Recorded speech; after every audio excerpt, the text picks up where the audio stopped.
আমরা এখানে যারা আছি সবাই কি মুসলিম না অন্য ধর্মাবলম্বী কোনো ভাই আমাদের আছেন? এখানে আছেন?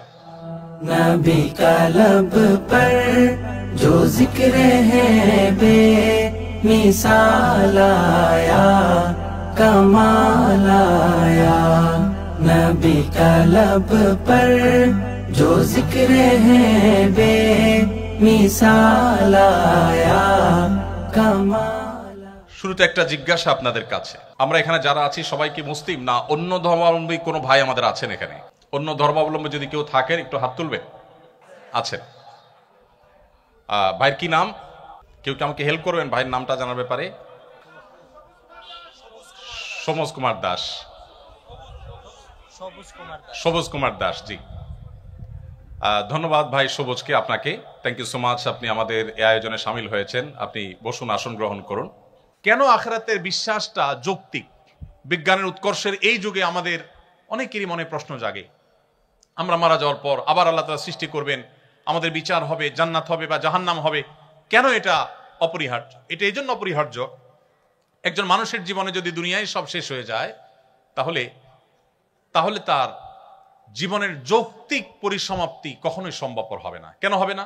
ধরুন একজন মানুষ সারা জীবন জুলুমের শিকার হয়েছেন, সারা জীবন জুলুমের শিকার হয়েছেন, হতে পারে না যে তিনি আদালতে গেছেন সেখানে ন্যায় বিচার পান নাই, সামহাও ন্যায় বিচার পান নাই, হয়তো তিনি নিজের বিষয়টা তুলে ধরতে পারেন নাই, যেভাবে হোক তিনি ন্যায় বিচার থেকে বঞ্চিত হয়েছেন। এই লোকটা যদি মারা যান তাহলে তার এই সমাপ্তি কাঙ্ক্ষিত সমাপ্তি না। কিন্তু একজন ইমানদার আখিরাতে বিশ্বাসী মানুষ, তিনি মনে করেন, তিনি জানেন, মনে প্রাণে বিশ্বাস করেন, দৃঢ় বিশ্বাস আছে যে তার এই মৃত্যুর পর আল্লাহর সামনে দাঁড়াতে হবে।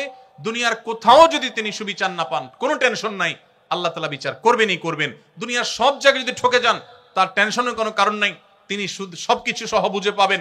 দুনিয়ার সব জায়গায় তো নিগৃহীত থাকেন, আল্লাহর কাছে তিনি নিগৃহীত হবেন না। এই যে আখিরাতের প্রতি বিশ্বাসের যৌক্তিকতা, প্রয়োজনীয়তা, এটা মানুষের জীবনের যৌক্তিক পরসমাপ্তি, পরিসমাপ্তি এবং এন্ডিং দিকে মানুষকে নিয়ে যায়। আপনি যদি আপনার সেকুলার দৃষ্টিভঙ্গি থেকে দেখেন তাহলে আপনার একটা স্বপ্ন ছিল, স্বপ্নটা বাস্তবায়ন করতে পারলেন না, তাহলে আপনার এখন যাওয়ার কোনো জায়গা নাই। আপনি ও স্যাড বলা ছাড়া, ডিপ্রেসড হওয়া ছাড়া আপনার কিছু করার নেই। এটা একজন মানুষের জীবনের কোনো কাঙ্ক্ষিত সমাপ্তি হতে পারে না।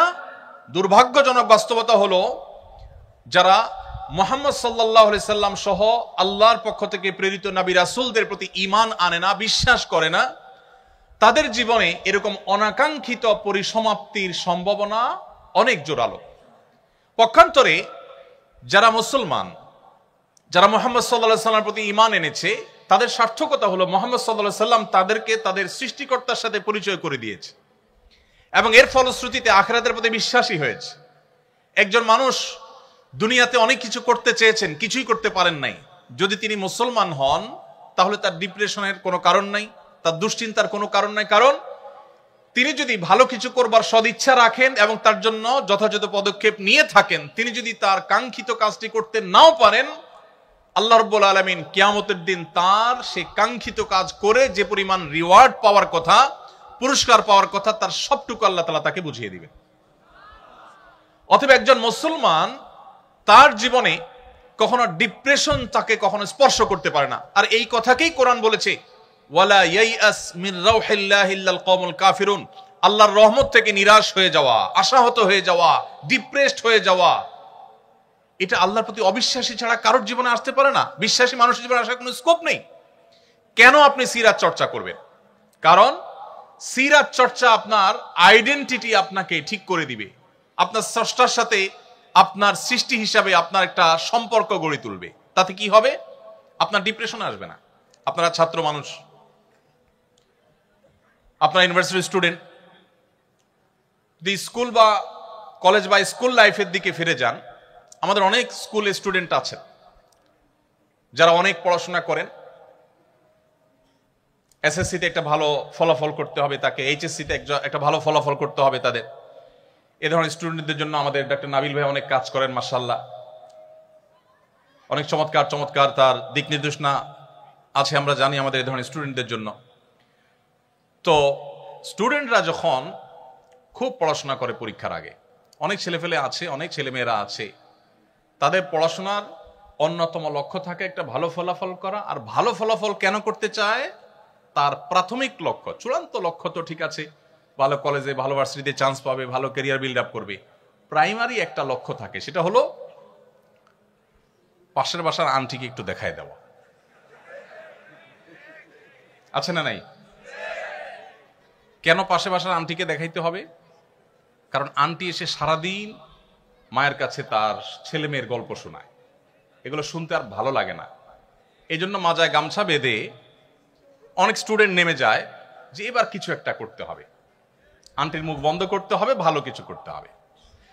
আচ্ছা, আমার প্রশ্ন হলো, এই ছাত্র অনেক পড়াশোনা করেছে, অনেক কষ্ট করেছে, পরীক্ষা দিয়েছে, আনফরচুনেটলি সে যা চেয়েছে সেই ফলাফল সে পায়নি, অর্থাৎ পাশাপাশি আন্টিকে আর দেখায় দেওয়া গেল না।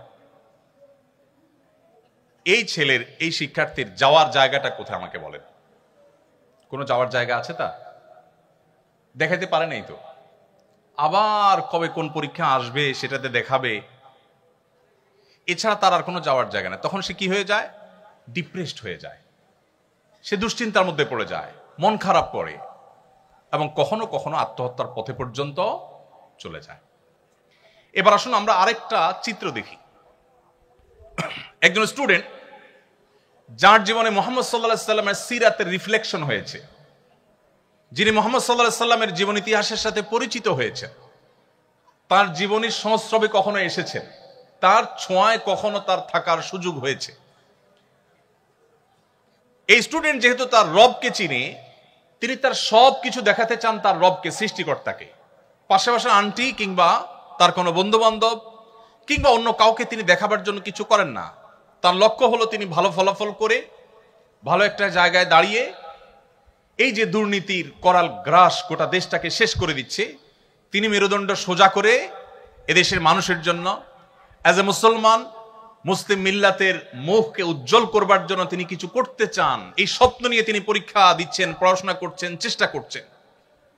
যদি তিনি তার সে চেষ্টা সফল হন, ব্যাটে বলে হয়তো আলহামদুলিল্লাহ, যদি না হয় তাহলে তার সান্ত্বনার জায়গা হলো যে আল্লাহ রাব্বুল আলামিন ইনপুট দেখেন না, আল্লাহ তাআলা আউটপুট দেখেন না, আল্লাহ তাআলা ইনপুট দেখেন। আল্লাহ চেষ্টা দেখেন, ফলাফল দেখেন না। দুনিয়ার মানুষ ফলাফল দেখে, আল্লাহ রাব্বুল আলামিন ফলাফল দেখে মানুষকে তার বিনিময় সব সময় দেন না, সব সময় দেন না। আল্লাহ তাআলা দেখেন বান্দার প্রচেষ্টা। যদি আল্লাহ তাআলা আউটপুট দেখে সব সময় বিনিময় দিতেন, তাহলে বহু নবী রাসূল পৃথিবীতে এসেছেন যারা যুগ যুগ ধরে ইসলাম প্রচারের কাজ করার পরও দেখা গেছে তাদের কথা হয়তো একজন মানুষ শুনেছে কিংবা একজনও শুনেনি। হয়রাজ আমাদের মধ্যে বহু লোক আছে যাদের লক্ষ লক্ষ ফলোয়ার্স, অনেক ভক্ত অনুরক্ত। তো আল্লাহ রাব্বুল আলামিন চেষ্টা দেখবেন। সো একজন তরুণ তিনি যখন মুহাম্মদ সাল্লাল্লাহু আলাইহি সাল্লামের সিরাতকে তার জীবনে অবলম্বন হিসাবে ঠিক করে নেয়, সিরাতকে সে যখন সামনে রাখে, তখন তার জীবনে সে কাঙ্ক্ষিত জিনিসটা যদি নাও পান, তিনি ডিপ্রেসড হন না। কারণ তিনি জানেন যে আল্লাহ রাব্বুল আলামিন দেখবেন আমার নিয়ত, ইন্নামাল আমালু বিন্নিয়াত, আমি কোন উদ্দেশ্যে করেছি এটা আল্লাহ দেখবেন, আমার চেষ্টা আল্লাহ তাআলা দেখবেন। বাস, আমার নিয়ত ভালো ছিল, চেষ্টায় ত্রুটি ছিল না, আল্লাহ তাআলা রিওয়ার্ড শতভাগ আমাকে দিয়ে দিবেন। সো তার কোনো ডিপ্রেশনের কোনো কারণ থাকতে পারে না। সময়ত উপস্থিতি, কেন সিরাত চর্চা আমাদের করতে হবে? কারণ সিরাত আমাদেরকে আমাদের রবের সাথে আমাদের পরিচয় করিয়ে দেয়, আমাদের সৃষ্টিকর্তার সাথে আমাদের সম্পর্ক করে দেয়, যার ফলশ্রুতিতে আমাদের আইডেন্টিটি, আমাদের আত্মপরিচয়, এটা আমাদের মাথায় সবসময় জাগরুক থাকে। এটি আমাদেরকে পরিচালিত করে সঠিকতার পথে, সুন্দরের পথে, এবং আমাদের জীবনে একটা আদর্শিক ভিত্তি দাঁড়ায়। অস্ট্রেলিয়ার কোন একজন গবেষক, নামটি আমার মনে নাই, অনেক আগে কোথাও পড়েছি, হারিয়ে ফেলেছি, তিনি বলেছেন যে এই পৃথিবীতে আমরা কেন এসেছি আমি জানি না, তবে এটুকু নিশ্চিত, খেয়ে পরে দিন পার করার জন্য আমরা এই পৃথিবীতে আসিনি।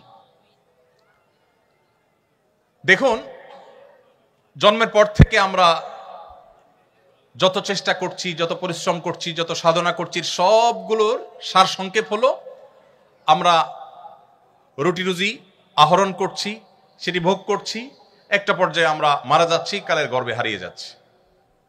তাহলে জীবনের প্রাপ্তিটা কি, লক্ষ্যটা কি? আমার চূড়ান্ত যাওয়ার জায়গাটা কোথায়? নবী করিম সাল্লাল্লাহু আলাইহি সাল্লাম আমাদের সেই প্রশ্নের উত্তর দিয়েছেন যে আমাদের জীবনের এই সকল কর্মকাণ্ডের প্রাপ্তি অপ্রাপ্তির হিসাব মেলাবার জন্য আল্লাহ তাআলা ইয়াউমুল আখিরা প্রতিষ্ঠা করবেন। যিনি আমাদেরকে শূন্য থেকে সৃষ্টি করেছেন, তিনি আমাদেরকে মাটির সাথে মিশিয়ে যাওয়ার পর আবার সেখান থেকে আমাদেরকে সৃষ্টি করবেন এবং আমাদের প্রাপ্য বুঝিয়ে দিবেন। যার কারণে একজন মুসলমান তিনি আদর্শের ভিত্তিতে, তার আদর্শিক একটা ভিত্তির উপর তার জীবন দাঁড়ায়, তার আইডেন্টিটি তৈরি হয়, তার আত্মপরিচয় তৈরি হয়। আপনারা বিশ্ববিদ্যালয়ের শিক্ষার্থী, আপনারা আমার চাইতে ভালো করে জানবেন, কখনো শিক্ষার নামে, কখনো সংস্কৃতির নামে, কখনো বিনোদনের নামে, বিভিন্ন সময় নানা নামে আজকের বিশ্বের মুসলিম তরুণদের আইডেন্টিটি নষ্ট করবার নানামুখী ষড়যন্ত্র চলমান আছে। আপনারা দেখবেন বেশ কিছু মুখরোচক স্লোগান শোনা যায়। আমাদেরকে মানবতাবাদী মানুষ হওয়ার সবক সকাল বিকাল দিতে আপনারা শুনবেন। কাদেরকে শুনবেন? সেই সব মানুষদের কাছ থেকে শুনবেন যারা অনবরত নিরপরাধ শিশু হত্যাকাণ্ডে মেতে আছে। তাদেরকে শুনবেন যারা নারীর অধিকার নিয়ে গোটা পৃথিবীতে জিগির তুলছে, আমাদেরকে সকাল বিকাল সবক দিতে আসে। শত সহস্র প্রেগনেন্ট নারীদেরকে যারা বোমা মেরে হত্যা করে।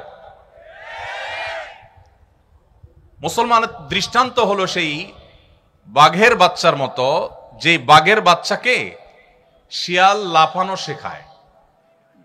আজ পৃথিবীতে আমাদের অবস্থা সেরকম হয়ে গেছে। আমরা সেই মুহাম্মদ সাল্লাল্লাহু আলাইহি সাল্লামের উম্মত, যে মুহাম্মদ সাল্লাল্লাহু আলাইহি সাল্লাম পৃথিবীর আলো দেখবার আগেই তার জন্মদাতা পিতাকে হারিয়েছেন, মায়ের গর্ভে থাকতে বাবাকে হারিয়েছেন, জন্মের পরপর তার মমতাময়ী মাকে হারিয়েছেন। একের পর এক বাবা মা দুজনের ছায়া সরে গেল, অথচ তিনি তখনও দুধের শিশু। এরপর তার একমাত্র অভিভাবক দাদা আব্দুল মুত্তালেব সামান্য সময় পার হতে না হতেই তার কৈশোরেই তার সে অভিভাবকের ছায়াও সরে গেল, তিনিও মারা গেলেন।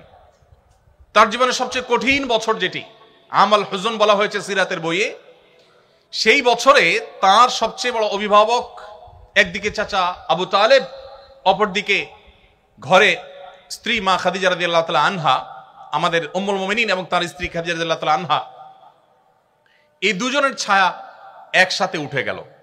একের পর এক পায়ের নিচ থেকে মাটি সরে যাচ্ছে। এরপর যখন মক্কায় তিনি সবচাইতে সম্ভ্রান্ত বংশের, সবচাইতে সম্ভ্রান্ত ফ্যামিলির, সবচাইতে মর্যাদার জায়গা ছিলেন, যে মক্কাবাসী তাকে তার বিশ্বস্ততার কারণে আল আমিন উপাধি দিয়েছিল, সেই মক্কার মানুষরা তার বিরুদ্ধে এতটাই ষড়যন্ত্রে মেতে উঠল, তাকে ধ্বংস করবার জন্য এতটাই তারা উদ্যত হলো যে তাকে তার মুখের উপর থুতু মারতেও তারা দ্বিধা করলো না। তাকে শারীরিকভাবে হ্যারাসমেন্ট করা হলো, নানাভাবে অপমানিত করা হলো। মুহাম্মদ সাল্লাল্লাহু আলাইহি সাল্লাম এই সকল বাধা ডিঙ্গিয়ে সামনে অগ্রসর হচ্ছিলেন। একটা পর্যায়ে তার মাতৃভূমিতে তাকে থাকতে দেয়া হলো না, মক্কা তাকে ত্যাগ করে চলে যেতে হয়েছে রাতের অন্ধকারে। তাও শান্তিতে যেতে দেয়া হয়নি, বহু লোকচুরি করে, বহু প্ল্যান প্রোগ্রাম করে তাকে মদিনায় হিজরত করতে হয়েছে। মদিনায় যাওয়ার পর সেখানে একটু শান্তিতে কোথায় দিন কাটাবেন, সেখানেও শান্তিতে থাকতে দেওয়া হলো না। একটি রাত তার জীবনে তাকে নিশ্চিন্ত ঘুমাবার সুযোগ দেয়নি মক্কার মুশরিকেরা। কখনো চাপিয়ে দিয়েছে বদর, উহুদ, খন্দক, কখনো বা তাবুক, কখনো বা অন্য কোনো যুদ্ধ। এত বাধার পাহাড় ডিঙ্গিয়ে মদিনায় আসার পর মাত্র 10 বছর সময় পেয়ে গোটা পৃথিবীর পট পরিবর্তন করে দিয়েছে। কেন আপনাকে সিরাত জানতে হবে? কারণ আপনি সাকসেস তরুণ হতে চান, সাকসেস মানুষ হতে চান, সফল মানুষ হতে চান। পৃথিবীর ইতিহাসে এত চ্যালেঞ্জ মোকাবেলা করে এত দ্রুততার সাথে নিজের মিশনকে সাকসেস করতে পেরেছেন মুহাম্মদ সাল্লাল্লাহু আলাইহি ওয়াসাল্লাম ছাড়া আরেকজন মনীষী আপনি বের করতে পারবেন না। কেন আপনার তাকে পাঠ করতে হবে? কেন তার জীবনী আপনাকে জানতে হবে? কেন তার সিরাত আপনাকে চর্চা করতে হবে?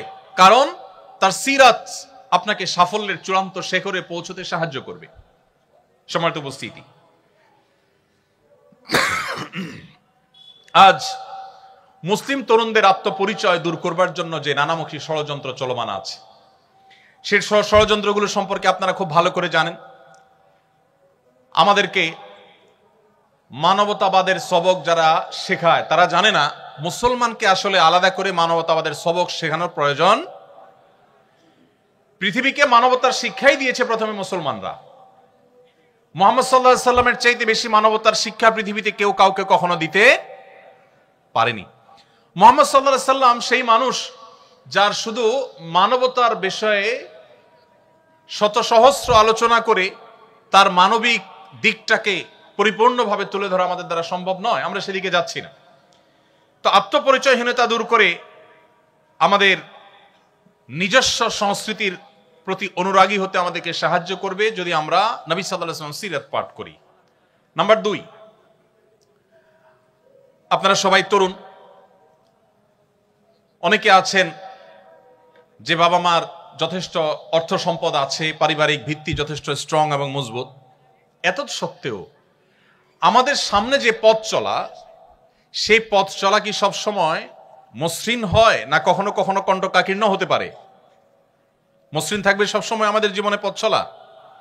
বরং বাস্তবতা হলো আল্লাহ রাব্বুল আলামিন কোরআনে কারিমে একাধিক জায়গায় এই বিষয়টি আল্লাহ তাআলা উল্লেখ করেছেন যে মানুষের পুরো জীবনটাই সংগ্রামী জীবন। প্রত্যেকটা স্টেপেই তাকে সংগ্রাম করতে হয়, সংগ্রাম করে করে তাকে এগোতে হয়। তো আপনি একজন তরুণ হিসেবে প্রতিকূলতা ঠেলে আপনি যদি সাফল্যের শেখরে পৌঁছতে চান, তাহলে মুহাম্মদ সাল্লাল্লাহু আলাইহি ওয়াসাল্লামের সিরাত আপনাকে পাঠ করতে হবে, তাহলে আপনাকে সিরাত চর্চা করতে হবে। কারণ কিভাবে চরম বিপদেও ধৈর্য ধারণ করতে হয়, অত্যন্ত প্রত্যয়ী এবং দৃঢ়পদ থাকতে হয়, এটা মুহাম্মদ সাল্লাল্লাহু আলাইহি ওয়াসাল্লামের জীবনের প্রতিটি পৃষ্ঠায় পৃষ্ঠায়, প্রতিটি পাতায় পাতায় আপনি পাবেন। আপনি মুহাম্মদ সাল্লাল্লাহু আলাইহি ওয়াসাল্লামের জীবনের ইতিহাস যদি খোলেন, প্রতিটি পাতায় দেখতে পাবেন একের পর এক চ্যালেঞ্জ কিভাবে তিনি মোকাবেলা করেছেন। সবচেয়ে ইন্টারেস্টিং বিষয় হলো এত বাধা সত্ত্বেও কোন ইতিহাসবিদরা, এমনকি অমুসলিমদের লেখা যে সমস্ত জীবন চরিত্র আছে মুহাম্মদ সাল্লাল্লাহু আলাইহি ওয়াসাল্লামের, তার কোনটিতেও আপনি এটি দেখাতে পারবেন না যে মুহাম্মদ সাল্লাল্লাহু আলাইহি ওয়াসাল্লাম এত টেনশনে, এত চাপে, এত মানসিক প্রেসারে তিনি কখনো নাউজুবিল্লাহ খেই হারিয়ে ফেলেছেন, রেগে গেছেন, কাউকে সরি বলতে হয়েছে। তার জীবনে এরকম কোনো অধ্যায় আসেনি। যদি আপনি প্রতিকূলতা ঠেলে আপনার তারুণ্যকে সাফল্যের সর্বোচ্চ শেখরে নিতে চান, তাহলে আপনাকে সিরাত চর্চা করতে হবে। কারণ মুহাম্মদ সাল্লাল্লাহু আলাইহি ওয়াসাল্লাম তার জীবনে যতটা প্রতিকূলতা ঠেলে তার মিশন ইসলামকে, তাওহীদকে, আল্লাহর একত্ববাদকে পৃথিবীতে সবচেয়ে বলিষ্ঠভাবে প্রতিষ্ঠিত করে গেছেন, এটি পৃথিবীতে অন্য কোন মনীষী করতে পারেনি। মাত্র 23 বছর সময় পেয়েছেন। নবুয়তের দায়িত্ব বুঝে পাওয়ার পর মাত্র 23 বছরের মধ্যে গোটা বিশ্বের পট পরিবর্তন করে দিয়েছেন, রুট চেঞ্জ করে দিয়েছেন, ইতিহাস পরিবর্তন করে দিয়েছেন। এবং আজও পর্যন্ত পৃথিবীর ইতিহাসে যত মানুষ এসেছে, কিয়ামত পর্যন্ত যত মানুষ আসবে, মুহাম্মদ সাল্লাল্লাহু আলাইহি সাল্লামের চাইতে জনপ্রিয়, তাকে যত মানুষ ভালোবাসে, এত বেশি মানুষের ভালোবাসা পৃথিবীর ইতিহাসে কেউ অর্জন করতে পারে নাই, কিয়ামত পর্যন্ত কেউ পারবেও না। মুসলমানরা পৃথিবীতে সবচেয়ে সংখ্যা বেশি তা কিন্তু না, আমরা জানি। কিন্তু এত সত্ত্বেও মুহাম্মদ সাল্লাল্লাহু আলাইহি সাল্লাম পৃথিবীতে চলে যাওয়ার প্রায় ১৫০০ বছর অতিক্রান্ত হওয়ার পরও এখনো যদি পৃথিবীর কোন প্রান্তে কেউ মুহাম্মদ সাল্লাল্লাহু আলাইহি সাল্লামকে নিয়ে একটা কটু কথা বলে, পৃথিবী জুড়ে লক্ষ লক্ষ কোটি কোটি মানুষের হৃদয়ে রক্তক্ষরণ হয় কি হয় না? এই যে হৃদয়ে রক্তক্ষরণ হয়, ১৫০০ বছর আগে একজন মানুষ পৃথিবী থেকে চলে গেছেন। ১৫০০ বছর, ১৫০ বছর না। কতটা প্রভাব মানুষের অন্তরে তিনি রেখে গেছেন যে ১৫০০ বছর পরও যদি তাকে নিয়ে কেউ কোনো কটু কথা বলে, কোটি কোটি মানুষ পৃথিবী জুড়ে এখনো তার জন্য কাঁদে, চোখের পানি ফেলে, সংক্ষুব্ধ হয়। এর বিপরীতে আসুন, মাত্র ১৫০ বছর, ১৫০০ না, মাত্র ১৫০ বছর আগে পৃথিবী থেকে চলে যাওয়া কোনো মনীষী, হতে পারেন কোনো প্রভাবশালী পলিটিশিয়ান, হতে পারেন কোনো বড় বিজ্ঞানী যার অনেক অবদান আছে মানুষের জন্য, হতে পারেন কোনো ধর্মীয় ব্যক্তিত্ব যিনি অনেক বেশি জনপ্রিয় ছিলেন, হতে পারেন যে কোনো সেক্টরের মানুষ। মাত্র ১৫০ বছর আগে পৃথিবীতে ছিলেন, খুবই প্রাসঙ্গিক ছিলেন যখন ছিলেন, তিনি চলে যাওয়ার পর এখন যদি গুলিস্তানের মোড়ে দাঁড়িয়ে কেউ তার 14 গোষ্ঠীর নামের তালিকা ধরে ধরে গালিগালাজ করে বা নিন্দামন্দ করে, খারাপ বা কটু কথা বলে, আপনি আশপাশে মাথা ঘুরিয়ে তাকালে দেখতে পাবেন কারোর কোনো ভাবলেশ নেই, কারোর কোনো ভাবনা নেই, কারোর কোনো মাথা ব্যথা নেই। পৃথিবীতে যদি কেউ অমর হতে চায়, পৃথিবীতে যদি কেউ টিকে থাকতে চায়, পৃথিবীতে যদি কেউ সহস্র সহস্র বছর, লক্ষ বছর প্রাসঙ্গিক থাকতে চায়, মুহাম্মদ সাল্লাল্লাহু আলাইহি সাল্লামের জীবন ইতিহাস চর্চার কোনো বিকল্প পথ তার সামনে খোলা নেই। আপনি আমাকে দেখাতে পারবেন না আরেকজন মানুষ 1500 বছর আগে পৃথিবীতে ছিলেন, এখনো তিনি প্রাসঙ্গিক, এখনো তার জন্য মানুষের মন কাঁদে। আপনাদের পছন্দের অনেক খেলোয়াড় আছে, অনেক তথাকথিত তারকা আছে, আমি জানি আপনারা অনেকে ফলো করেন, যাদের হয়তো সোশ্যাল মিডিয়াতে মিলিয়ন মিলিয়ন ফলোয়ার্স আছে। তারা যদি অবসরে চলে যান তাদের খেলা থেকে, তাদের সেক্টর থেকে, কয়েক বছরের মধ্যেই দেখবেন তারা অপ্রাসঙ্গিক হয়ে গেছেন। বড়জোর 1 যুগ 2 যুগ বা সামান্য কিছু বছর হয়তো তাদের নিয়ে আলোচনা হবে, একটা সময় তারা ইতিহাসের পাতায় হারিয়ে যাবেন। কালে ভদ্রে তাদের নাম হয়তো উল্লেখ নেওয়া হবে, তাদের কোনো ভক্ত অনুরক্ত সেভাবে থাকবে না, কোনো প্রভাব সেভাবে থাকবে না। যত নবী রাসূল পৃথিবীতে এসেছেন সবাই পৃথিবীতে সবচেয়ে বেশি প্রভাব সৃষ্টিকারী, সবচেয়ে বেশি প্রাসঙ্গিক। বিজ্ঞানের উৎকর্ষের এই সময়ে এসেও সাল্লাল্লাহু আলাইহি সাল্লামের প্রাসঙ্গিকতা চুল পরিমাণ, বিন্দু পরিমাণ কমে নাই, বরং বাড়ছে। পৃথিবী যত সংকটে নিপতিত হবে, যত সংকটের মুখোমুখি হবে, মানবতা যত বিপর্যস্ত হবে, তত বেশি মুহাম্মদ সাল্লাল্লাহু আলাইহি সাল্লামকে স্মরণ করতে বাধ্য হবে। মানবতার সামনে আল্লাহর প্রেরিত রাসূল, মহান সৃষ্টিকর্তার প্রেরিত দূতের দেখানো পথ ছাড়া সত্যিকারের এবং দীর্ঘস্থায়ী সমাধানের এবং মুক্তির আর কোনো পথ খোলা নেই। ভাইরা আমার, এক্সপেরিমেন্ট বা পরীক্ষা নিরীক্ষা পৃথিবী বহু চালিয়েছে, এখনো চালাচ্ছে। একমাত্র ঘুরে ফিরে যে জীবন দর্শন মানুষের জন্য সবচেয়ে বেশি বাস্তবসম্মত, উপযোগী এবং উপকারী হিসাবে প্রমাণিত, সেটি হলো নবী রাসূলদের আদর্শ। সর্বশেষ নবী মুহাম্মদ মুস্তাফা সাল্লাল্লাহু আলাইহি সাল্লামের জীবনী সেজন্য আমাদের চর্চা করতে হবে। সম্মানিত বন্ধুগণ, কেন আমাদের সিরাত চর্চা করতে হবে? আপনি একজন টকবগে তরুণ হিসেবে যদি আপনি সমাজের অন্যায় অনাচারের বিরুদ্ধে লড়তে চান, বিশেষ করে আমাদের এই প্রিয় স্বদেশের কথা যদি বলি, যেখানে রন্ধ্রে রন্ধ্রে, প্রতিটি খাঁজে ভাঁজে যেখানে অনিয়ম, অন্যায়, অনাচার ছেয়ে গেছে, আপনি যদি জগদ্দলে পাথর সমাজের বুক থেকে সরাতে চান, তাহলে আপনার জন্য মুহাম্মদ সাল্লাল্লাহু আলাইহি সাল্লামের সিরাত চর্চার কোনো বিকল্প নেই। কারণ আপনি দেখবেন মুহাম্মদ সাল্লাল্লাহু আলাইহি সাল্লাম মক্কা যখন আগমন করেছেন, তিনি সেখানকার যত কুসংস্কার ছিল, জাহিলি যুগের যত অন্যায় অনাচার ছিল, যত জঞ্জাল ছিল, সেগুলোকে তিনি দূর করেছেন। কত বছরে?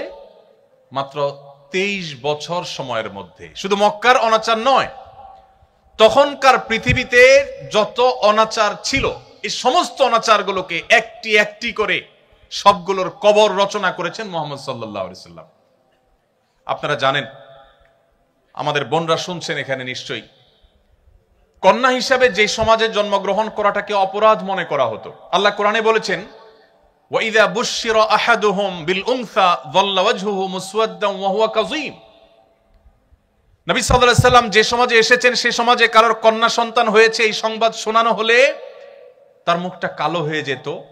ইয়াতাওয়ারা মিনাল কওম, তিনি মুখ লুকাতেন, মানুষের সামনে মুখ দেখাতে চাইতেন না, কারণ তার কন্যা সন্তান হয়েছে।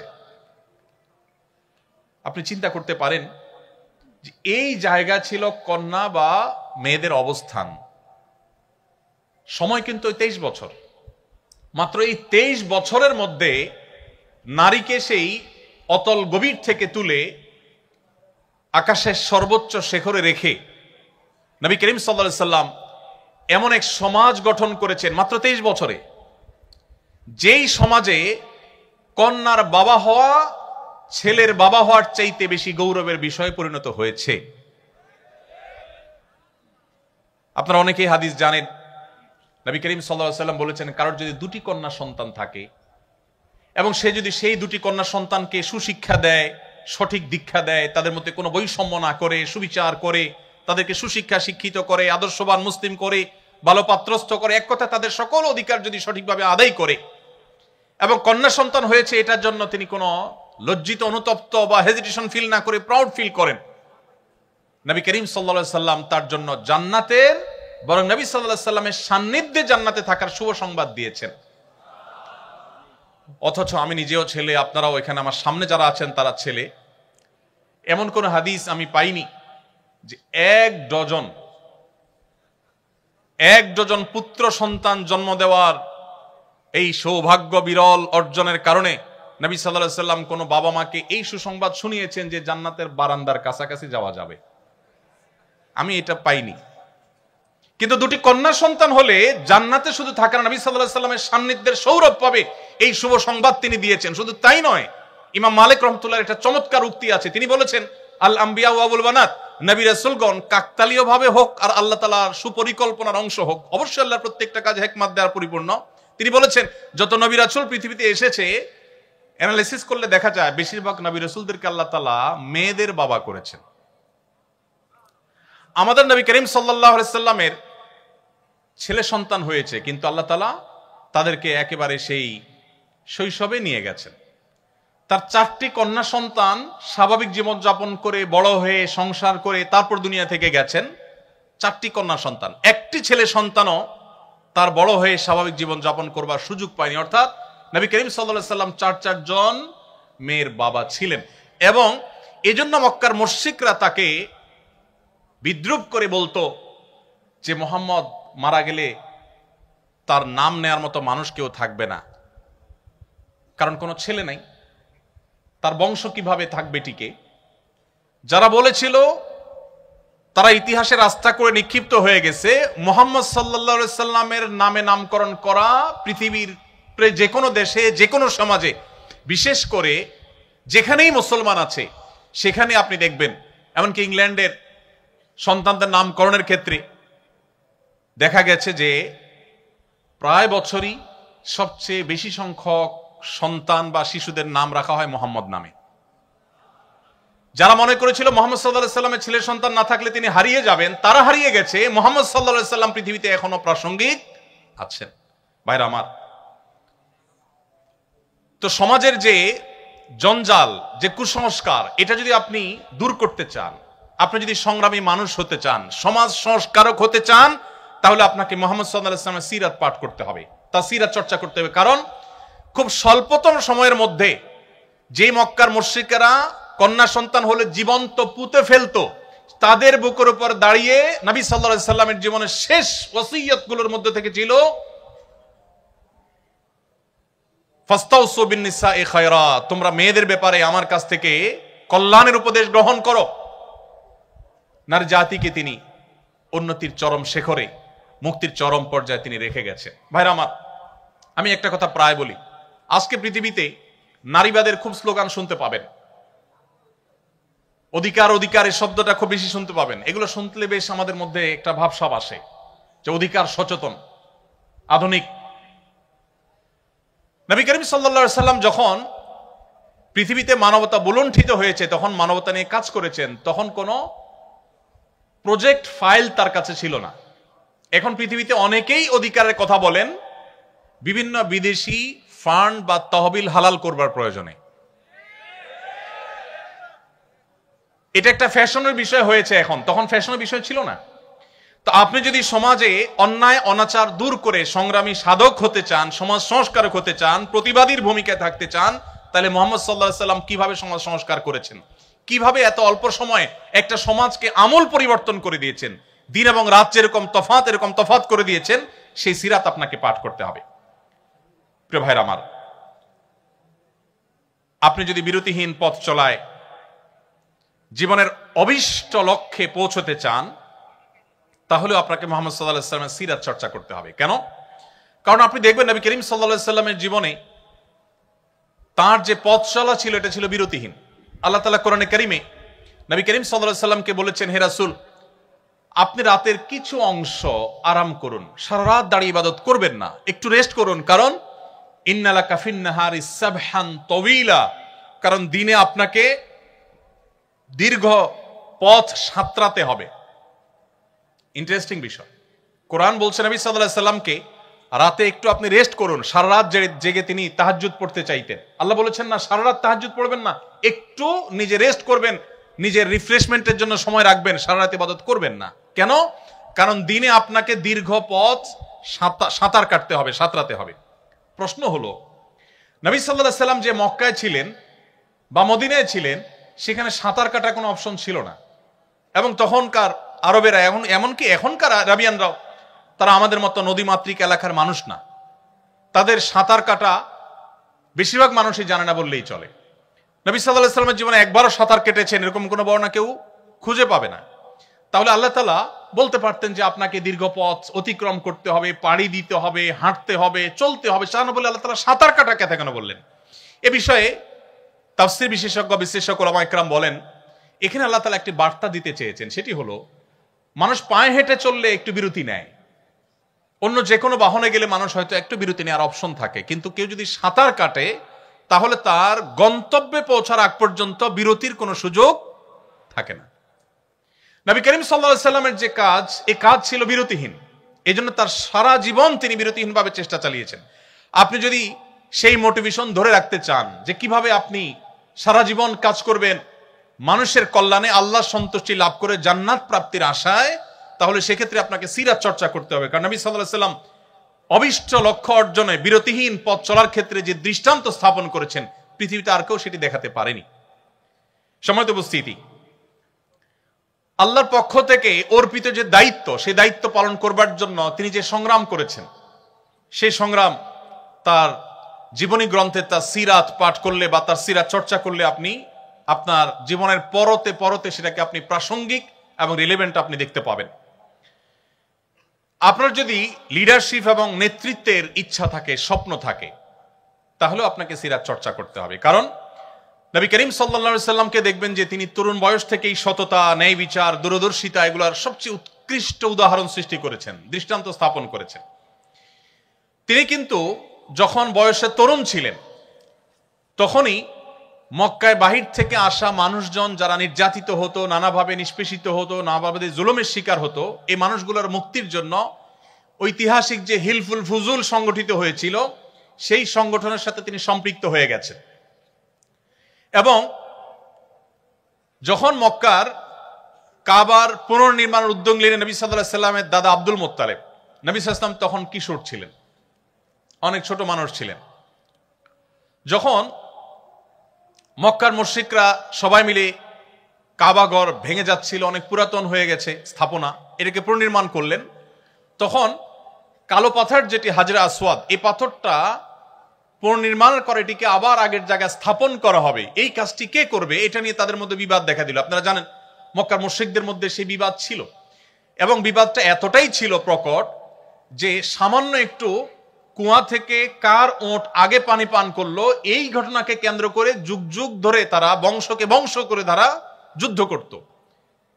সেই জাতি, অবুঝ জাতি, তারা এই পাথর রাখা নিয়ে বিবাদে লিপ্ত হলো, কোনোভাবে মীমাংসা করতে পারলো না। মুহাম্মদ সাল্লাল্লাহু আলাইহি সাল্লামের অভিনব এক কৌশলের মাধ্যমে তার সে অল্প বয়সে তিনি সেই সমস্যার সমাধান করেছেন। লিডারশিপ, নেতৃত্ব দেওয়ার যোগ্যতা, সমাজে মীমাংসা করবার যোগ্যতা, সমাজকে সংকট থেকে উত্তরণের যোগ্যতা তার সেই কৈশোর থেকে তার জীবনে ছিল। আপনি যদি সিরাত গ্রন্থ পড়েন, এরকম প্রতিটি পৃষ্ঠায় পৃষ্ঠায় আপনি এটি দেখতে পাবেন। নবী করিম সাল্লাল্লাহু আলাইহি সাল্লামকে দেখবেন সিদ্ধান্ত গ্রহণে বুদ্ধিমত্তা।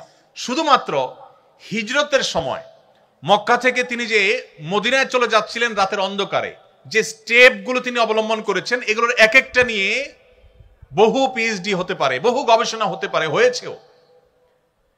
নবী করিম সাল্লাল্লাহু আলাইহি সাল্লামের যে প্ল্যান ছিল আপনি দেখবেন, তিনি মক্কা থেকে হিজরত করে মদিনায় যাবেন, কাউকে বলেননি, কাছের লোকজনকেও বলেননি। মক্কার সমস্ত মুশরিকদের সবগুলো চোখ তার দিকে, কখন তিনি বের হয় তারা আঁচ করতে পেরেছে যে তিনি যাবেন, কিন্তু তাদের সবার সে চেষ্টাকে ব্যর্থ করে দিয়ে তিনি সাকসেস হয়েছেন, তিনি চলে গেছেন, তার সন্ধান তারা পায়নি। প্ল্যান কি ছিল? দীর্ঘ আলোচনা, আমি সেদিকে খুব বেশি দীর্ঘ আলোচনা যাব না। আপনি যদি লক্ষ্য করেন দেখবেন তিনি যাওয়ার আগে সংবাদ সবার কাছ থেকে তিনি আড়ালে রেখেছেন, কাউকে বলেননি, কাছের লোক পরিবার লোকদেরকেও বলেননি তিনি কখন যাচ্ছেন। যেই বিছানায় তিনি শায়িত ছিলেন, আলী রাদিয়াল্লাহু তাআলা আনহুকে ডেকে এনে ওই বিছানায় শুইয়ে দিলেন, দিয়ে তারপর তিনি চলে গেলেন, যাতে করে তাকে যারা ডিপ মনিটরিং করছে, তখনকার যুগে তো আর বিদ্যুতের আলো ছিল না, এই আলো আধারিতে কেউ একজন বিছানায় শোয়া আছে এটা দেখে তারা যেন ধোকায় পড়ে যায়, তারা যেন মনে করে যে মুহাম্মদ সাল্লাল্লাহু আলাইহি ওয়াসাল্লাম মনে বিছানায় শোয়া আছেন। এই জন্য আলী রাদিয়াল্লাহু তাআলা আনহুকে রাতের গভীরে এনে তার বিছানায় শুইয়ে দিয়ে তিনি বাসা থেকে বের হয়েছে। তিনি জানতেন যে একটানা মদিনায় তিনি যেতে পারবেন না, তাকে ধাওয়া করা হবে। তিনি পথে একটা স্টেপ নিলেন গারে সৌরে। সেই গারে সৌর, সেখানে তিনি অবস্থানকালীন সময়ে খাবার দাবারের কি ব্যবস্থা হবে সেই ক্যাটারিং সার্ভিসের জন্য তিনি দায়িত্ব দিলেন আবু বকর রাদিয়াল্লাহু তাআলা আনহুর কন্যাকে, এবং তাকে দায়িত্ব দিলেন, তিনি যথারীতি দায়িত্ব পালন করলেন। আবার সেই খাবার কিভাবে পৌঁছানো হবে মক্কার মুশরিকরা তো ফলো করবে, এই জন্য দায়িত্ব দিলেন আরেকজনকে, ট্রান্সপোর্টের দায়িত্ব।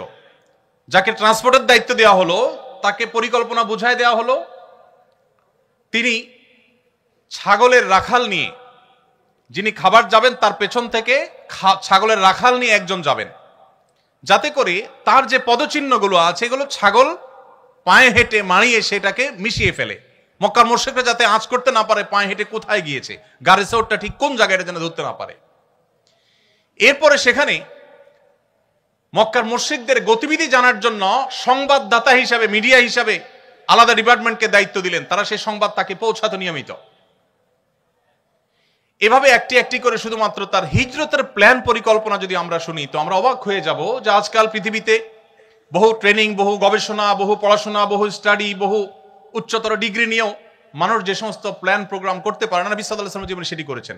সবচেয়ে মজার বিষয় হলো তার 23 বছরের সামগ্রিক জীবনে একটি জায়গা আপনি খুঁজে বের করতে পারবেন না যে তিনি একটা স্টেপ নেওয়ার পরে বলেছেন ওহ সরি ভুল হয়ে গেছে, একটাও দেখাতে পারবেন না। গাইডেড বাই আল্লাহ সুবহানাহু ওয়া তাআলা। তো আপনি যদি লিডারশিপ চান, সিদ্ধান্ত গ্রহণের বুদ্ধিমত্তা চান, আপনাকে মুহাম্মদ সাল্লাল্লাহু আলাইহি ওয়াসাল্লামকে পাঠ করতে হবে। আপনি যদি সহযোগিতা এবং পরামর্শ ভিত্তিক সমাজ গড়ে তুলতে চান, প্রতিষ্ঠান গড়ে তুলতে চান, আজকে পৃথিবী জনগণের মতামত নিয়ে সরকার গঠন করার কথা বলে। আজকে বিভিন্ন কাজের ক্ষেত্রে কেউ একক সিদ্ধান্ত দেওয়ার পরিবর্তে পরামর্শ ভিত্তিক কাজকে অ্যাপ্রিসিয়েট করে। নবী করিম সাল্লাল্লাহু আলাইহি সাল্লাম এমন সমাজ গঠন করেছেন, আল্লাহ তাআলা কোরআনে কারিমে বলেছেন ওয়া আমরুহুম শুরা বাইনাহুম, তিনি পরামর্শ ভিত্তিক সমাজ গঠন করেছেন। এবং পৃথিবীর ইতিহাসের সর্বপ্রথম দ্বিপাক্ষিক লিখিত চুক্তি ঐতিহাসিক মদিনা সনদ তিনি রচনা করেছেন। তার আগে ভিন্ন মতের মানুষের সাথে সমঝোতা স্মারক, লিখিত সমঝোতা স্মারক পৃথিবীর ইতিহাসে কেউ কখনো রচনা করেনি, তিনি প্রথম করেছেন। নবী করিম সাল্লাল্লাহু আলাইহি সাল্লামের যে লিডারশিপ ছিল, সেখানে যে বিনয় ছিল, তার যে বিনম্রতা ছিল, আপনি দেখতে পাবেন। এক সাহাবী বলেছেন বাহির থেকে আগত কোনো মানুষ মদিনায় এসে, যখন মুহাম্মদ সাল্লাল্লাহু আলাইহি সাল্লাম মদিনার শাসক, রাষ্ট্রপ্রধান, তখন তাকে খুঁজে পেতে তাদের অনেক সময় বেগ পেতে হতো। মসজিদে তিনি যখন বসা থাকতেন তার অনুসারী, তার সাহাবীদের কাছে সাথে, তখন বাহির থেকে আসা আগন্তুকরা অনেক সময় জিজ্ঞেস করতে হতো মান ফিকুম মুহাম্মদ, তোমাদের মধ্যে মুহাম্মদ লোকটা কে? আপনি একটু কল্পনা করার চেষ্টা করুন, একজন নবী, আমাদের সমাজের কোনো পাতি নেতা না, একজন নবী, একজন রাসূল, যার জন্য তার উম্মতরা জীবন দিতে ঈমানের কারণে বাধ্য, এই রকম অনুসারী। এখন তো পাতি নেতাদের বিপদে হলে তাদের অনুসারীরা তাদের আগে পালাবে, কিন্তু মুহাম্মদ সাল্লাল্লাহু আলাইহি সাল্লামের সেই সাহাবা একরাম যারা তার জন্য জীবন দিতে প্রস্তুত, এই রকম ভক্তদের মধ্যে, এইরকম সাহাবীদের মধ্যে যখন তিনি বেষ্টিত থাকতেন, বসে থাকতেন, বাহির থেকে আসা অচেনা আগন্তুক মানুষ, যিনি ব্যক্তি মুহাম্মদ সাল্লাল্লাহু আলাইহি সাল্লামকে চিনে না, জিজ্ঞেস করতে হতো মান ফিকুম মুহাম্মদ, তোমাদের মধ্যে মুহাম্মদ লোকটা কে? তার বসার বিনয়ের ভাব কেমন ছিল যে তাকে আলাদা করে খুঁজে বের করা যেত না। তার অ্যাটিটিউড দেখে, তার বসার স্টাইল দেখে বিনয় কাকে বলে পৃথিবীকে শিক্ষা দিয়েছেন মুহাম্মদ সাল্লাল্লাহু আলাইহি সাল্লাম। যে পরিমাণ সভাপতি আর সহসভাপতির বাম্পার ফলন হয়েছিল আপনারা জানেন। রাস্তাঘাটে, বাজারে, বন্দরে যেই কোনো নেতা যদি হেঁটে যান আর সাথে নেতার অনুসারী বা চামচারা থাকে, নেতাকে আর অনুসারীকে এটাকে জিজ্ঞেস করার কোনো দরকার হবে? কেন হবে না? নেতার জামার যে মার, পাঞ্জাবির যে কড়কড়া মড়কড়া মরমড়া ভাব, নেতার যে হাবভাব, নেতার যে উসফোস, নেতার যে স্টাইল, তার যে অহংকার, তার যে অহমিকা, এটা দেখে একটা শিশুরও বুঝতে কষ্ট হবে না যে এখানে নেতাকে আর অনুসারী কে। মুহাম্মদ সাল্লাল্লাহু আলাইহি সাল্লাম বিনয়ের সে দৃষ্টান্ত স্থাপন করেছেন যে অনুসারীদের মধ্যে থেকেও তিনি এমন ভাবে হারিয়ে যেতেন যে তাকে আলাদা করে খুঁজে বের করতে হতো। তার বসার মধ্যে এরকম কোন আজকালকার বিশ্বের নেতাদের মতো কোনো অহংকারী দৃষ্টিভঙ্গি কখনো ছিল না, সেরকম ভাব কখনো ছিল না। আপনি যদি লিডারশিপ শিখতে চান তাহলে আপনাকে মুহাম্মদ সাল্লাল্লাহু আলাইহি সাল্লামকে কেন পাঠ করতে হবে? ভাইরা আমার, আপনার লিডারশিপের জন্য আরেকটা জিনিস প্রয়োজন হলো অন্যকে অনুপ্রাণিত করবার ক্ষমতা। অন্যকে অনুপ্রাণিত করবার যে ক্ষমতা মুহাম্মদ সাল্লাল্লাহু আলাইহি সাল্লামের আছে, পৃথিবীর ইতিহাসে কোনো কেউ মানুষকে এত বেশি অনুপ্রাণিত করতে পেরেছেন আমার মনে হয় শুধু মুসলিম নয়, আমার অমুসলিম বন্ধুরাও যদি নিরপেক্ষভাবে বিশ্লেষণ করেন, বিবেচনা করেন, আমার মনে হয় তাদের কাছে দিনে আলামত পরিষ্কার হবে যে মুহাম্মদ সাল্লাল্লাহু আলাইহি সাল্লাম যেভাবে মানুষকে অনুপ্রাণিত করতে পেরেছেন, এতটা অনুপ্রাণিত, এতটা মোটিভেটেড পৃথিবীর ইতিহাসে কেউ কোনোদিন কাউকে করতে পারে নাই। ১৫০০ বছর পর আজও তার কোন নির্দেশ পেলে মুসলমানরা জীবন দেওয়ার জন্য প্রস্তুত হয়ে যায়, সর্বস্ব ত্যাগ করার জন্য প্রস্তুত হয়ে যায়। আপনি আর কাকে দেখাতে পারবেন? নেতা বক্তব্য দিয়ে বের হলেই অনুসারীরা ভাঙচুর শুরু করে দেয়। নেতা বের হতে না হতেই নেতার নির্দেশ পায়ের নিচে পিষ্ট করে ফেলে, ভুলে যায় মানবীয় প্রকৃতি, বাস্তবতা। মুহাম্মদ সাল্লাল্লাহু আলাইহি সাল্লাম ১৫০০ বছর আগে কোনো কথা বলে গেছেন, ১৫০০ বছর পরও লক্ষ লক্ষ কোটি কোটি মানুষ পেঠা সেটাকে পুঙ্খানুপুঙ্খ রূপে বাস্তবায়ন করবার জন্য জীবন বাজি দিতে পর্যন্ত প্রস্তুত। আপনি যদি পৃথিবীকে মোটিভেটেড করতে চান, আপনি যদি আপনার জাতিকে জাগ্রত করতে চান, আপনি যদি আপনার জাতির লিডারশিপের দায়িত্ব নিতে চান, মুহাম্মদ সাল্লাল্লাহু আলাইহি সাল্লামের জীবনী চর্চার কোনো বিকল্প আপনার সামনে পথ খোলা নেই। সম্মানিত উপস্থিতি, আপনি যদি ঐক্যবদ্ধ করতে চান আপনার জাতিকে, বিশ্ব মানবতাকে, আপনি যদি মানুষের প্রচেষ্টাগুলোকে একত্র করতে চান, সেক্ষেত্রে আপনাকে সিরাত চর্চা করতে হবে। আল্লাহ রাব্বুল আলামিন কোরআনে কারিমে একাধিক জায়গায় বলেছেন নবী সাল্লাল্লাহু আলাইহি সাল্লামের অবদানের কথা। বিশ্ব মানবতার প্রতি তার যে সমস্ত অবদানগুলো ছিল, এর মধ্যে থেকে অন্যতম অবদান ছিল তিনি মানব জাতিকে কখনো বিভক্ত করেননি, ঐক্যবদ্ধ করার চেষ্টা করেছেন। যারা তার ধর্ম অনুসরণ করে নাই, তার কথা মানে নাই, তাদেরকেও শান্তিপূর্ণভাবে সমাজে বসবাস করবার অধিকার তিনি এমন ভাবে বাস্তবায়ন করেছেন, অন্য ধর্মাবলম্বী যারা মুসলমানদের সাথে শান্তিপূর্ণ সহাবস্থানে বিশ্বাসী, যারা মুসলমানদের সাথে নানাভাবে নানা চুক্তিতে তারা আবদ্ধ, সেই রকম অন্য ধর্মাবলম্বীদের কাউকে যদি হত্যা করে কোনো মুসলমান হত্যা না, কোনো অমুসলমানকে যদি এভাবে হত্যা করে, নবী করিম সাল্লাল্লাহু আলাইহি সাল্লাম সেই মুসলমানকে শাসিয়েছেন, সতর্ক করেছেন যে সে যত ভালো কাজ করুক, যত নেকামল করুক না কেন, জান্নাতের গ্রাণ পর্যন্ত সে মুসলমান পাবে না। নবী করিম সাল্লাল্লাহু আলাইহি সাল্লাম সে আদর্শ আমাদেরকে দিয়েছেন, যে আদর্শের বর্ণনা আল্লাহ কোরআনে বর্ণনা করেছেন। যে সমস্ত অন্য ধর্মাবলম্বী মুসলমানেরা তোমাদেরকে যুদ্ধ চাপিয়ে দেয়নি, তোমাদের দেশ থেকে বের করে দেয়নি, শান্তিপূর্ণ সহাবস্থান করছে, অন্য ধর্মের মানুষ কিন্তু তোমার সাথে শান্তিপূর্ণ সহাবস্থান করছে। লা ইয়ানহাকুমুল্লাহু আনিল্লাযীনা লাম ইউকাতিলুকুম ফিদ-দীন ওয়া লাম ইখরিজুকুম মিন দিয়ারিকুম আন তাবাররুহুম ওয়া তুকসিতু ইলাইহিম, তাদের প্রতি সদাচরণ করতে, ভালো আচরণ করতে, ন্যায়নিষ্ঠ আচরণ করতে আল্লাহ তোমাদের বাধা দেয় না, বরং ইন্নাল্লাহা ইউহিব্বুল মুকসিতিন, সেই অমুসলিমদেরকে, অন্য ধর্মাবলম্বীদের প্রতি ন্যায়নিষ্ঠ আচরণকারীদেরকে আল্লাহ তাআলা ভালোবাসেন। আজ সংখ্যালঘুদের অধিকারের কথা শুনবেন, যারা আমাদের সকাল বিকালে সবকটা দেয় যে সংখ্যালঘুদের পরে আমাদের দায়িত্বশীল হতে হবে, তাদের দেশগুলোতে আপনি দেখবেন সংখ্যালঘুরা সবচেয়ে বেশি নির্যাতিত। মুসলমানরা সব যে একেবারে পবিত্র দুধের দোয়া বা সবাই যে বলে উঠবে আমি তা বলছি না, কিন্তু ইসলাম সেই ধর্ম, যেই ধর্ম অন্য ধর্মাবলম্বী বা ভিন্ন মতের মানুষদেরও বেঁচে থাকা শুধু নয়, সম্মানজনকভাবে বেঁচে থাকা, তাদের অধিকারের ব্যাপারে আমাদেরকে সতর্ক করেছে। এই জন্য আপনি দেখবেন মুহাম্মদ সাল্লাল্লাহু আলাইহি সাল্লামের শুধু আচরণের কারণে অজস্র অমুসলিমেরা ইসলামের ছায়া তলে এসেছেন। ভাইরা আমার, আপনি যদি আপনার জাতিকে ঐক্যবদ্ধ করতে চান, আমি আপনাকে অনুরোধ করব আপনি আউস এবং খাজরাজের ঐক্যবদ্ধ হওয়ার ইতিহাসটা কোরআন থেকে একটু পড়ে নেবেন। আল্লাহ রাব্বুল আলামিন কোরআনে সেটি উল্লেখ করেছেন যে আউস এবং খাজরাজ দুটি গোত্র মদিনার, তারা পরস্পরের মধ্যে যুদ্ধে লিপ্ত ছিল যুগ যুগ ধরে।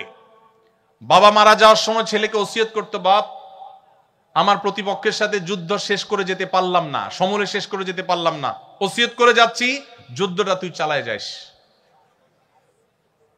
এই ছিল তাদের অতীত, এই ছিল তাদের ইতিহাস। মুহাম্মদ সাল্লাল্লাহু আলাইহি সাল্লামের সান্নিধ্যের সৌরভে যুগ বা বছরের প্রয়োজন হয়নি, তার সান্নিধ্যের সৌরভ এতটা আকর্ষণ করত, এতটা স্পর্শ করত, এতটা মোটিভেটেড করত যে মুহূর্তের মধ্যে ঈমান আনার পর তারা এতটাই পরিবর্তিত হলো যে একই প্লেটে একই দস্তরখানে বসে তারা খাবার খাচ্ছিলেন। একজনের জীবন রক্ষা করার জন্য আরেকজন জীবন দিতে তারা কার্পণ্য করেননি। আল্লাহ তাআলা কোরআনে কারিমে সেটিকে বিভিন্ন জায়গায় উল্লেখ করেছেন। এজন্য আপনি যদি জাতিকে, বিশ্ব মানবতাকে ঐক্যবদ্ধ করার কাজ করতে চান, আপনি যে কোনো সেক্টরে ঐক্য এবং সম্প্রীতির বন্ধন তৈরি করতে চান, মুহাম্মদ সাল্লাল্লাহু আলাইহি সাল্লামকে আপনাকে চর্চা করতে হবে।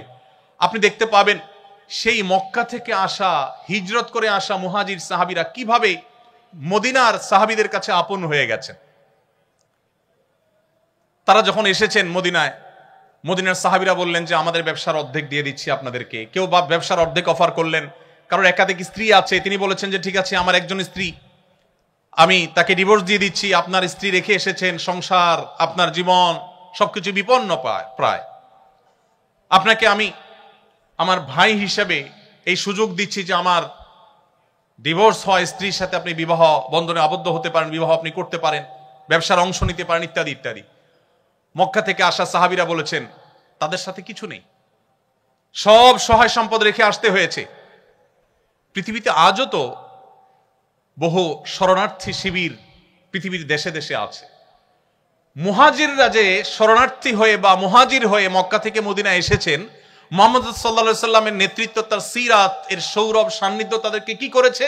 তারা যখন অফার পেয়েছেন মক্কাবাসী তাদেরকে তাদের সম্পদের অর্ধেক দিয়ে দিতে চেয়েছেন মদিনাবাসী, তখন তারা বললেন না, সম্পদের অর্ধেক দেওয়ার প্রয়োজন নাই, আপনারা আমাদেরকে বাজার দেখিয়ে দিন, আপনাদের বাজারে গিয়ে আমরা পরিশ্রম করব, ব্যবসা বাণিজ্য করব, কেনাবেচা করব, এই দেশের অর্থনীতিতে আমরা অবদান রাখবো, অর্থনীতির চাকাকে আমরা সচল করব, আমরা আপনাদের বোঝা হতে চাই না, আমরা এখানে এসে আপনাদের অর্থনীতিতে ভূমিকা রাখতে চাই। তারা রেখেছেন, প্রতিষ্ঠিত হয়েছেন, মদিনাকে সমৃদ্ধ করেছেন, সবচেয়ে বেশি সমৃদ্ধ করেছেন মুহাম্মদ সাল্লাল্লাহু আলাইহি সাল্লামের নেতৃত্বে। ভাইরা আমার, এভাবে আপনি যদি অর্থনৈতিক মুক্তির কথা বলেন, অর্থনৈতিক মুক্তি আমাদের এই দেশের জন্য খুব বেশি গুরুত্বপূর্ণ। ভাইরা আমার, আপনারা জানেন আমাদের একটা কালভার, একটা ব্রিজ, এটা করতে হলে বিদেশের দিকে তাকাইতে হয়। তারা আমাদেরকে কিছু টাকা পয়সা দেয়, লোন দেয়, আল্লাহর হস্তে না, লোন দেওয়ার পর সাথে 10টা-20টা শর্ত দিয়ে দেয়। লোন দেয় ব্রিজ করার জন্য, শর্ত দেয় আমার পাঠ্য বইয়ে আমার ছেলে মেয়েকে কি পড়াতে হবে সে বিষয়ে। লোন দেয় তারা আমাদের অবকাঠামো উন্নয়নের জন্য, শর্ত দেয় এদেশের মুসলিম, হিন্দু, খ্রিস্টান, বৌদ্ধ সকল ধর্মের মানুষের ধর্মীয় মূল্যবোধ পরিপন্থী বিষয়কে সমাজে পুশ করাবার জন্য। ভাইরা আমার, এই সুযোগ তারা এজন্য পায় যে আমরা অন্য অনেক দিক থেকে বাহ্যিক মুক্তি লাভ করলে অর্থনৈতিক মুক্তি আমাদের হয়নি। আপনি যদি অর্থনৈতিক মুক্তি লাভ করতে চান, কিভাবে? খালি হাতে মক্কা থেকে আসা হাজার হাজার অগণিত মুহাজির সাহাবীদের কিভাবে সমৃদ্ধ করেছেন নবী সাল্লাল্লাহু আলাইহি ওয়াসাল্লামের বলিষ্ঠ নেতৃত্ব, তার প্ল্যান, কিভাবে মদিনার সমাজকে প্রতিষ্ঠিত করতে ভূমিকা রেখেছেন, আপনার তাকে অনুসরণ করতে হবে। মুহাম্মদ সাল্লাল্লাহু আলাইহি সাল্লাম মুহাজির এবং আনসারদের মধ্যে যে ভ্রাতৃত্বের বন্ধন তৈরি করেছেন, তার একটি ঘটনা বলে আমি শেষের দিকে যাব। নবী করিম সাল্লাল্লাহু আলাইহি সাল্লাম একবার শুনতে পেলেন দুজন সাহাবী, একজন মুহাজির, একজন আনসার, একজন মদিনার মানুষ আর একজন মক্কা থেকে আসা মানুষ, কোন একটা বিষয় নিয়ে মানুষ হিসাবে বাদানুবাদ হয়েছে, পানি তোলা নিয়ে সম্ভবত বাদানুবাদ হয়েছে। তো একজন তার স্বজাতিকে ডেকে বলেছেন, হে আমার স্বজাতি ভাইয়েরা, ধরুন মুহাজির ভাইয়েরা, তোমরা কোথায় আছো, আসো, আমার সাথে এর গন্ডগোল লাগছে। অনেক সময় লাগে না এরকম, যে এলাকা ধরে টান দেয় মানুষ। নবী করিম সাল্লাল্লাহু আলাইহি সাল্লাম এই ডাক শুনে অত্যন্ত রাগান্বিত হয়ে গেলেন। তিনি সহজে যেনতেন ভাবে রাখতেন না, তিনি রেগে গেলেন। এখন রাগান্বিত হয়ে তিনি তার স্বভাব সুলভ ভঙ্গিতে তিনি বললেন, দাউহা মালি আরা দাওয়াল জাহিলিয়া, ইসলাম পূর্ব জাহিলি বর্বর যুগের আরবদের যে গোত্রপ্রীতি গোত্রভক্তি তাদেরকে অন্ধত্ব নিয়ে যেত এবং মারামারি কাটাকাটিতে লিপ্ত করত, সে ডাক আমি কেন শুনতে পেলাম? দাউহা ফাইন্নাহা মুনতিনা, তোমরা এই বিভেদের ডাক, বিচ্ছেদের ডাক এটা পরিহার করো, এটা দুর্গন্ধযুক্ত, ঐক্যবদ্ধ থাকো। এরকম গোত্রভিত্তিক ডাক এবং অ্যাসোসিয়েশন করে পরস্পরের বিরুদ্ধে লেগে যাওয়া, নবী সাল্লাল্লাহু আলাইহি সাল্লাম সেটাকে অত্যন্ত চমৎকারভাবে দমন করেছেন এবং সম্প্রীতির যে উজ্জ্বল উদাহরণ তিনি স্থাপন করেছেন, পৃথিবীর ইতিহাস সেটি করে দেখাতে পারবেন। আপনি সাহাবীদের ইতিহাস যদি পড়েন, কিভাবে আউস খাজরাজ সহ আরো বহু আপনার বিবাদমান এবং মত পার্থক্যে থাকা জাতিগুলো কিভাবে ঐক্যবদ্ধ হয়েছে একটা প্রাচীরের মতো, মুহাম্মদ সাল্লাল্লাহু আলাইহি ওয়াসাল্লামের সিরাত আপনি চর্চা করলে দেখতে পাবেন। সমস্ত সম্প্রদায়ের মধ্যে কিভাবে ন্যায্যতা প্রতিষ্ঠা করতে হয়, খোদ ইহুদিদের সাথে চুক্তি করার পর তাদের প্রতি যেন কোনো অবিচার না হয়, তাদের প্রতি যেন কোনো জুলুম না হয়, তার সর্বোচ্চ চেষ্টা তিনি করেছেন এবং সফল তিনি হয়েছেন। নবী করিম সাল্লাল্লাহু আলাইহি সাল্লাম আখিরাত মুখী যে চিন্তা চেতনা, এটা তৈরি করার জন্য তিনি ভূমিকা রেখেছেন। এবং একজন মানুষ, একজন মুসলমানের জীবনের সবচেয়ে বড় সার্থকতা হলো তার এখানেই শেষ না, আসল জীবন তার সামনে আছে। সে ওই দৃষ্টিভঙ্গিকে সামনে রেখে যখন চলবে, তখন তার সে পথ চলা হবে অনেক বলিষ্ঠ, অনেক শক্তিশালী, সে কখনো ডিপ্রেসড হবে না। কেন আখিরাতের বিশ্বাসটা যৌক্তিক? বিজ্ঞানের উৎকর্ষের এই যুগে আমাদের অনেকেরই মনে প্রশ্ন জাগে, আমরা মারা যাওয়ার পর আবার আল্লাহ তাআলা সৃষ্টি করবেন, আমাদের বিচার হবে, জান্নাত হবে বা জাহান্নাম হবে।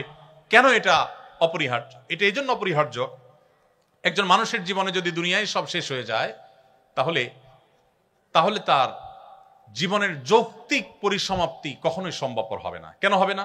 ধরুন একজন মানুষ সারা জীবন জুলুমের শিকার হয়েছেন, সারা জীবন জুলুমের শিকার হয়েছেন, হতে পারে না যে তিনি আদালতে গেছেন সেখানে ন্যায় বিচার পান নাই, সামহাও ন্যায় বিচার পান নাই, হয়তো তিনি নিজের বিষয়টা তুলে ধরতে পারেন নাই, যেভাবে হোক তিনি ন্যায় বিচার থেকে বঞ্চিত হয়েছেন। এই লোকটা যদি মারা যান, তাহলে তার এই সমাপ্তি কাঙ্ক্ষিত সমাপ্তি না। কিন্তু একজন ইমানদার আখিরাতে বিশ্বাসী মানুষ, তিনি মনে করেন, তিনি জানেন, মনে প্রাণে বিশ্বাস করেন, দৃঢ় বিশ্বাস আছে যে তার এই মৃত্যুর পর আল্লাহর সামনে দাঁড়াতে হবে। দুনিয়ার কোথাও যদি তিনি সুবিচার না পান, কোনো টেনশন নাই, আল্লাহ তাআলা বিচার করবেনই করবেন। দুনিয়ার সব জায়গায় যদি ঠকে যান, তার টেনশনের কোনো কারণ নাই, তিনি সবকিছু সহ বুঝে পাবেন। দুনিয়ার সব জায়গায় তো নিগৃহীত থাকেন, আল্লাহর কাছে তিনি নিগৃহীত হবেন না। এই যে আখিরাতের প্রতি বিশ্বাসের যৌক্তিকতা, প্রয়োজনীয়তা, এটা মানুষের জীবনের যৌক্তিক পরিসমাপ্তি এবং এন্ডিং দিকে মানুষকে নিয়ে যায়। মুহাম্মদ সাল্লাল্লাহু আলাইহি ওয়াসাল্লামের সিরাত পাঠ করলে আপনি সেই যাত্রা এবং সেদিকে আপনি যেতে পারবেন। ভাইরা আমার, এর ফলশ্রুতিতে আপনার ইবাদত এবং কর্মের মধ্যে অপূর্ব সমন্বয় এবং ভারসাম্য আপনি সৃষ্টি করতে পারবেন। দায়িত্ববোধ এবং জবাবদিহিতার চেতনা তৈরি হবে। যে আল্লাহর প্রতি বিশ্বাস করে, আখিরাতের প্রতি বিশ্বাস করে, তার ভিতরে আখিরাতের প্রতি জবাবদিহিতার বোধ তাকে সবসময় মনিটরিং করে, সে কখনো ভুল পথে পরিচালিত হতে পারে না। আমরা নামধারী মুসলমান যারা আখিরাতের প্রতি বিশ্বাস দুর্বল, আমরা হয়তো একদিকে মুসলমান দাবি করছি, আবার অন্যায় অনাচারে লিপ্ত হচ্ছি। সত্যিকারের মুসলমান এবং আখিরাতে বিশ্বাসী হলে সে কখনো সে নিজের বিশ্বাসের পরিপন্থী কাজ করতে পারে না। এই জন্য নবী সাল্লাল্লাহু আলাইহি ওয়াসাল্লাম সিরাত এটা কেন আমাদের জন্য আজ গুরুত্বপূর্ণ? কারণ সেটি আমাদের জীবনে জবাবদিহিতার চেতনাকে তৈরি করবে। আল্লাহর নিকট দাঁড়াতে হবে, জবাবদিহি করতে হবে। এই চেতনা যদি আমাদের মধ্যে জাগ্রত হয়, তাহলে পৃথিবীর কোনো মনিটরিং সিস্টেমের প্রয়োজন হবে না। প্রত্যেকটা মানুষ নিজেকে নিজে মনিটর করবেন। এবং হাজার উদাহরণ আছে যে আল্লাহর ভয়ে ভীত সন্ত্রস্ত হয়ে আল্লাহর সামনে দাঁড়াবার ভয়ে বহু অন্যায় কাজ মানুষ পরিহার করেছেন। মুসলমানদের মধ্যে কম বেশি আমরা এরকম বহু দৃষ্টান্ত আমরা খুঁজে পাবো। আমি উপসংহারে চলে আসি, রাত অনেক হয়েছে। নবী করিম সাল্লাল্লাহু আলাইহি সাল্লামের সিরাত এটা আমাদের চর্চা করতে হবে, পাঠ করতে হবে। এমনকি যদি আমার কোনো অন্য ধর্মাবলম্বী বন্ধু থাকেন, তিনিও সত্যানুসন্ধানী হলে কিভাবে একজন মানুষ এত অল্প সময়ে তার মিশনকে সাকসেস করে গেছে, এত বাধা মাথায় নিয়ে এসে সবচেয়ে দ্রুততার সাথে সাফল্যের শেখরে পৌঁছেছেন কিভাবে, তার সম্পর্কে জানার কৌতূহল একজন মানুষ হিসেবে আপনার মধ্যে জাগা উচিত। আর মুসলমান হিসাবে, নবী সাল্লাল্লাহু আলাইহি সাল্লামের উম্মত হিসাবে আমাদের মধ্যে জাগা আরো বেশি কর্তব্য এবং গুরুত্বপূর্ণ। এই জন্য আমি আজকের এই সেমিনারে আপনাদের প্রতি উদাত্ত আহ্বান রাখতে চাই। নবী করিম সাল্লাল্লাহু আলাইহি সাল্লামের সিরাত, তার জীবন চরিত শুরু থেকে শেষ পর্যন্ত, তার পৃথিবীতে আবির্ভাবের আগের বিশ্ব পরিস্থিতি থেকে নিয়ে পৃথিবীকে তিনি যেই জায়গায় রেখে গেছেন, এই পুরো সময়টুকুকে পাঠ বরং পুনর্পাঠ, বারবার পাঠ করার জন্য আমি উদাত্ত আহ্বান আপনাদেরকে রাখতে চাই। আত্মশুদ্ধি, উন্নত চরিত্র গঠন, সুন্দর সমাজ গঠন, আমাদের সার্বিক মুক্তি এবং আমাদের সার্বিক সাফল্যের জন্য সিরাত চর্চার কোনো বিকল্প পথ আমাদের সামনে খোলা নেই। আজও পৃথিবীতে যত মানুষ ইসলামের ছায়াতলে আসেন, তারা নবী করিম সাল্লাল্লাহু আলাইহি ওয়াসাল্লামের সিরাত পাঠ করে মুগ্ধ হয়ে অথবা কোরআন পাঠ করে মুগ্ধ হয়ে তারা ইসলামের পথে আসেন। নবী করিম সাল্লাল্লাহু আলাইহি ওয়াসাল্লামের জীবদ্দশায়ও যারা ইসলামের ছায়াতলে এসেছেন, আপনি তাদের জীবনী চর্চা করলে দেখবেন যে এক একজন নবী সাল্লাল্লাহু আলাইহি ওয়াসাল্লামের চরিত্র মাধুর্য দেখে তার জীবন ইতিহাসে মুগ্ধ হয়ে তারা ইসলামের ছায়াতলে এসেছেন। অতএব সিরাত চর্চা করার জন্য আপনাদেরকে আমি উদাত্ত আহ্বান করতে চাই।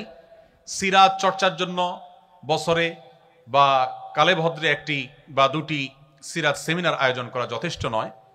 কমপক্ষে 3টি সিরাত গ্রন্থ আমি আপনাকে অনুরোধ করব আপনি কিনবেন এবং এটিকে পড়বেন, শুরু থেকে শেষ পর্যন্ত পড়বেন। সম্ভব হলে পাঠচক্র, গ্রুপ স্টাডি করবেন এবং পরিবারের সদস্যদেরকে নিয়ে যদি পাঠ করতে পারেন সেটি আরো ভালো।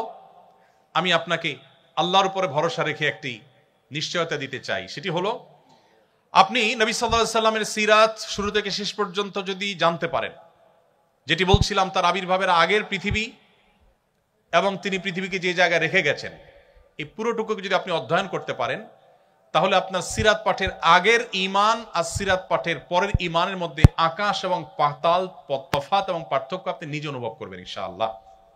আমি সেজন্য আপনাদেরকে আল্লাহ তাআলার যে নির্দেশনা, যেটি দিয়ে আমি শুরু করেছিলাম, সেটি বলে আমি শেষ করতে চাই।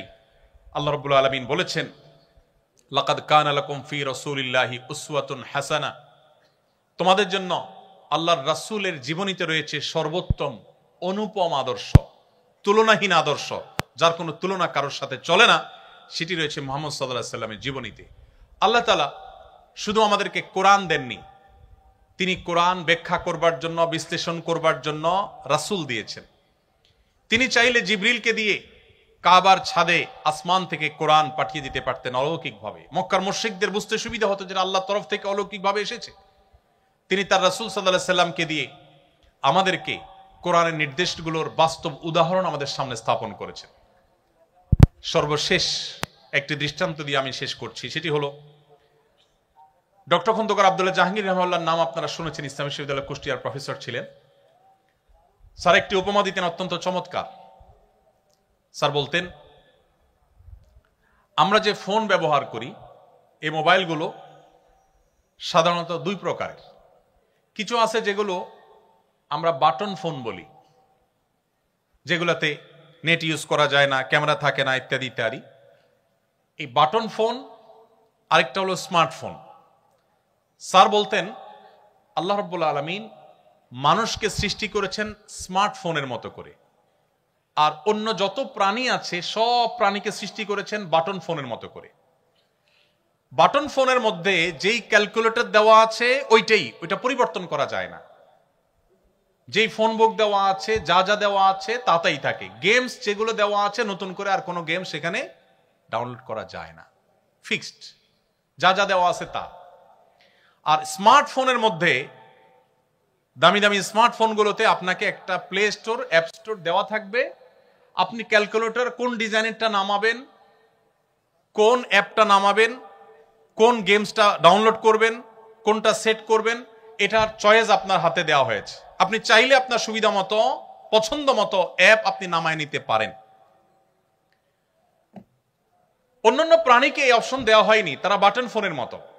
একটা হাঁস, একটা মোরগ, একটা গরু, একটা ছাগল, অন্যান্য প্রাণী, আল্লাহ রাব্বুল আলামিন তার ভিতরে যা দেওয়া সব বিল্ট ইন দিয়ে দিয়েছেন, সব সেট আপ আগে থেকে আছে, নতুন কিছু ঢুকাবার সুযোগ নেই। এজন্য পশু পাখি, অন্যান্য প্রাণী, তারা চাইলেও মানুষের মতো জ্ঞানে, বিজ্ঞানে, বুদ্ধিতে, মেধায় তারা তাদের যোগ্যতার স্বাক্ষর রাখবার অপশনই নেই। আল্লাহ তাআলা সেট করে দিয়েছেন যে হাঁস সে পানিতে ভাসবে। এজন্য জন্মের পরপরই দেখবেন হাঁস পানিতে ভাসতে পারে, তাকে শেখাতে হয় না।